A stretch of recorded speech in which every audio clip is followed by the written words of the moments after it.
I'm going to change directions for a minute since you brought up Haiti. And I rattled off at the very beginning about you being a philanthrocapitalist, and I know that ties directly to Haiti. So tell us a little bit about how you got started in Haiti, building those villages, like why there, why not doing something here, all that type of, what's the give back message? So first, it starts out when I was at the lowest point in my life. I was on the top of the real estate world. I had just sold the most expensive spec house in the history of Palm Beach County back in the late 90s, and I'd lost all the heart in my soul. I was a consumeristic, materialistic, more cars in my garage, clothes in my closet, food in my pantry, idiot that had become everything I abhorred when I got off that plane when I was a young kid.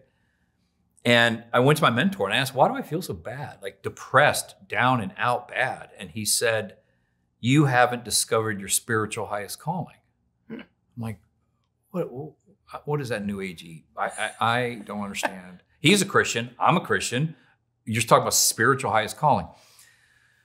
So as I said, I'm a Christian. In the Bible, Luke 12:48 says, to whom much is entrusted, much is required. To whom much is given, much is expected. If you're not into the Bible, atheist, Muslim, Hindu, you name the preference, that is a great life mantra, right? Mm-hmm. It's not a Bible passage for those of you who don't like the Bible. If you like the Bible, it's a Bible passage.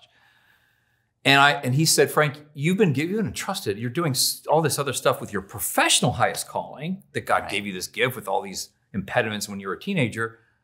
What are you doing with the spiritual highest calling? Why don't you put them together?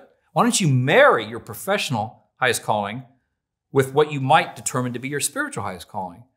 I provide housing to the world's most wealthy who don't even need another house. I mean, they have a house in the south of France, Italian Riviera, Malibu, Beverly Hills, Bel Air, Hawaii, you name it. Palm Beach.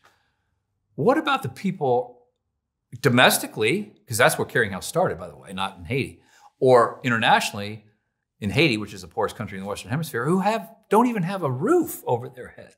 You, Frank, should be providing shelter to them. This is the tap that I got on the shoulder, which is the name of my spiritual book. It's called just simply The Tap, when God comes down and taps you on the shoulder.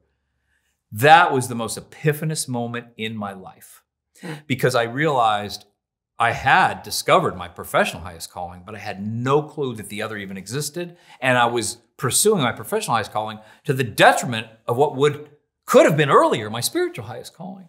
Mm-hmm. So here actually started in Delray by providing housing to the elderly homeless for $1 a month. So we would buy these old crack houses that I used to renovate and sell. And instead of selling them, I'd rented them for $1 a month. The $1 a month allowed me to circumvent it being called a homeless shelter opening a homeless shelter anywhere. And the Constitution protected me. I could charge you $1 a month and the city could say nothing about it. And I realized, okay, that's great. Then the businessman said, well, I'm paying $15,000 per life to shelter somebody. Mm-hmm. I realized we could go to Haiti and do it for around $625 per person. Wow. So philanthrocapitalist, yes, it's a made-up word, it's a hyphenated word, but what it really means is you take the best of philanthropy, which is the heart, and you get rid of the worst, which is charity. I'm sorry, but charity exacerbates poverty, does nothing to make it better. Mm-hmm. There's instances where charity is important, like after the earthquake in Haiti and the hurricanes. That's a very short-lived tenure, and then you get back to the capitalistic side, which is taking the best of capitalism, which is simply money, and the worst, which is greed.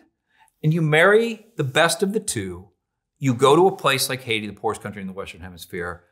We've built 30. We're on our third. We haven't even started yet. We're on our 29th village. Our 30th village is funded.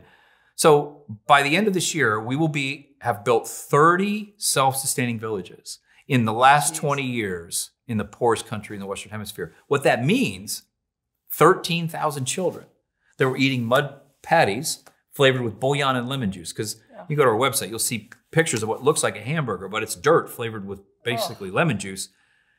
13,000 children that were eating that now have a self-sustaining existence in a beautiful, tiny, but beautiful little house. By the way, I can build a house in Haiti for $4,800, a concrete house for $4,800 for a family of 8. It's no bigger than basically the studio here, but it is a mansion compared to what they were living in. So that part of your entrepreneurial journey is critical. If I could have discovered that earlier, it took me a lot of heartache, depression. There was times I thought I'd taken my life because I knew that my then definition of success, I could never satisfy, because most of your definition of success has to do with monetary success, right. financial success. Monetary success will give you two things in absolute abundance as much as you want: relief and comfort. But that's a never-ending, maddening cycle. You will always want more relief and more comfort. You want joy, skip over happiness and land on uncaused joy. It's finding that spiritual highest calling, like I've found by building these villages in Haiti. Because Allison, I probably wouldn't be around. I would have been burnt out. Now it's purpose for the passion.